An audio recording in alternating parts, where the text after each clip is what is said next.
Good afternoon, guys, and once again, welcome to Intro to Sociology. I'm Miss Washington. I'll be your professor for this term, this unorthodox term that we're having here. Not doing the face to face, but the online, the classes. I know that this is definitely new for me, maybe new for some of you as well, but as I explained in the syllabus, we will get through this together. We will get through together, okay? So, no worries at all. I wanted to provide for you just some information about your particular PowerPoints that we'll be reviewing this week. I know that you are all more than capable of reading them on your own, but once again, there are some things I just want to touch on with you because it'll make it that much easier when you get ready to quiz and definitely when it's time to take your midterm and your final. Okay, so this is chapter 1. This is Intro to Sociology, and what I plan to do very quickly is just go through the 3 chapters that we are reviewing this week, as well as maybe touch on your lab activity that you will have that's due this week. And if you have any questions and or comments about this video, please let me know. I plan to hang out uh, starting now until probably the end of the night. So if you have any questions, let me know. Okay, so chapter 1.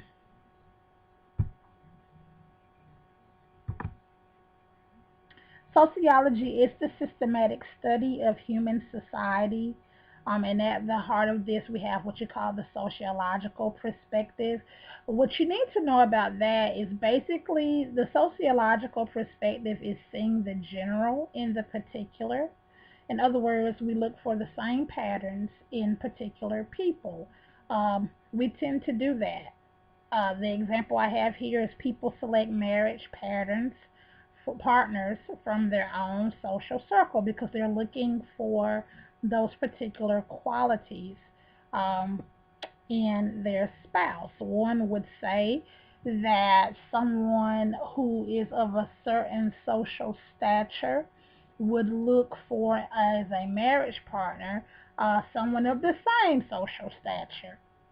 I have a question here that says, how does social class affect what women look for in a spouse? And I pose that question to women because we are the ones that get the rap, ladies, for trying to find someone to date up, if you will, or in other words, date someone with money or with high social standing. So I want you to think about that.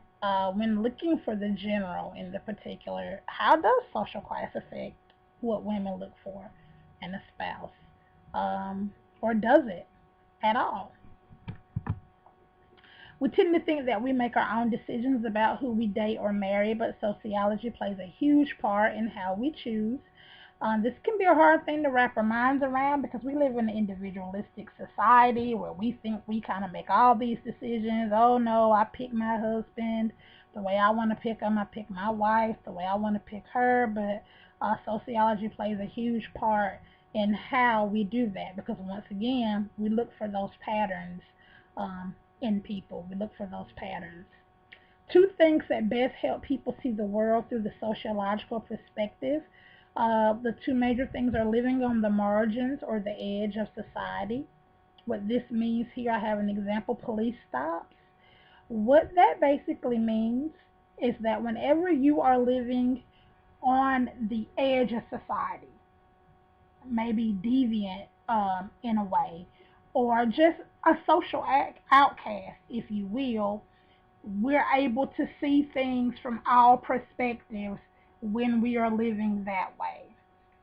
With the police stops, what I see when a police stops me or what I view as a police stopping me may be something completely different from, say, a white female who is stopped by a police officer. Certainly, with an African American male, their perspective is different. Just being an African American male itself, unfortunately, is living on the edge of today's society because there's so many different things that come with that. And we'll talk a little bit more about that later on in the course. The second thing is living through a social crisis. like the welfare system. And this is interesting because I just finished watching Governor Kemp wrap up his talk on 13 WMAZ, and the need for public assistance and or resources has increased by 50%. That includes the SNAP, or what we know as of the food stamp program, as well as Medicaid, Peach Care for Kids. Those programs, the need for them has increased by over 50%. So we are all right now living through a social crisis. Um, and because we are living through these things now, the idea is hopefully we come out on the other side of this, being able to see the world through a sociological perspective, and I certainly think that we will.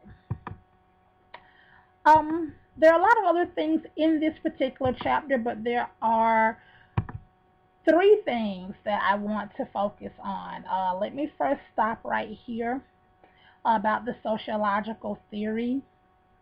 There are three theories that we're going to see over and over and over again in this course. And these three theories will drive pretty much everything that we do as it relates to why things work the way that they work. The first one is the structural functional approach. Okay? The structural functional approach. And I like to think of the structural functional approach, if I had to, as a little man who has glasses and he has suspenders and maybe he has a cowlick and he talks like this, kind of like in that know-it-all voice. And basically, if you are a structural functionist, you believe that there's a function for everything in society. There's a reason for why we do everything in society. Okay? For example, let's take education. Education has two functions. There's a manifest function and a latent function. A manifest function is to recognize and intended consequences of any social pattern. For example, what's your manifest function for going to school? What is your recognized and intended consequence? Well, to get an education. That's why you're going to school, right? Well, there's also a latent function, which is the unrecognized and unintended consequences of any social pattern. These are the things that happen while we are pursuing these manifest functions. So, for example, if you're going to school to get an education, but you end up meeting your future husband and or wife, that is a latent function because that is unrecognized and unintended consequence. Okay. So once again, going back to the structural functional approach, the idea is that everything that we do in society has a function. All the complex systems and their parts work together. Okay. Then there's the social conflict approach. The social conflict approach, I like to call her Angry Girl. Angry Girl, if you've ever seen The Avengers or Thor, that comes from Bruce Banner and or the Hulk. I'm a big superhero fan, so Angry Girl. These particular theories, if I had to imagine, she would have red hair and she would have tattoos and a nose ring, and she would be very angry about everything. And basically what they say is that they see society as an arena of inequality that generates conflict and change. So they don't care about the functions of everything in society. They care that most of the things in society are a direct correlation to being unequal, and there needs to be some change. Okay? So they are broken down into two major approaches, which is the gender conflict theory and the race conflict theory, because this is where we see a lot of inequality with our gender and our race. Okay, so they're constantly looking for change. They constantly think things aren't fair. That's what they're there for. So this is why I call the social conflict approach Angry Girl. Okay. Then there's the symbolic interaction approach. And this is my flower girl. If I had to imagine her, she'd have long hair. She'd probably have a crown of roses around her head. She's wearing a long sweater or afghan or something, and she's got her Starbucks tea and or coffee. And she's very soft-spoken. It says here, while the structural, functional, and social conflict approaches share a broad focus, meaning they look at society on a huge scale, the symbolic interaction approach, our flower girl, looks at society on a micro level scale. She looks at people. She wants to know how people feel. How do you feel about that? How did that make her feel? How did that make him feel? So I'm going to give you an example. Say we have a young male, a young African American male who's driving a nice sports car in a neighborhood, and he's stopped by the police for making an illegal U-turn. The police stops him, gives him a ticket for the turn, and sends him on his way. Well, what might a structural functionist say about this interaction? If you are a structural functionist theorist, you would say that the police officer was well within his rights to stop this young man, that laws were broken. He did the illegal U-turn, and the ticket was needed because he broke the law. Laws are functional. There's a function there.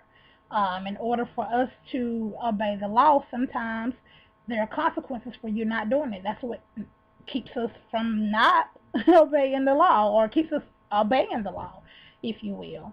Now, if you are Flower Girl and you approach it from the symbolic interaction perspective, you may want to know how that particular male felt about that interaction. Was he afraid because it was a police officer? Was he nervous? Was he angry that he got the ticket? Because once again, you're focusing on the micro level. You're focusing on how that person feels. Now, if you're angry girl and you are social conflict, and that is the theory you choose to approach, you're going to look at this situation in a way of inequality. Why did the black male get stopped in the car? Was it because he had a nice sports car? What, black people can't have sports cars? Was he in the wrong neighborhood? Why'd you stop him? You wouldn't have stopped somebody else from making an illegal U-turn. What's the reason? So once again, those are three different ways that we will approach all of the things that we will study in sociology this term. And that pretty much covers chapter 1. Once again, you go back through, you look at those PowerPoints, you read them again, and if you have any questions, let me know.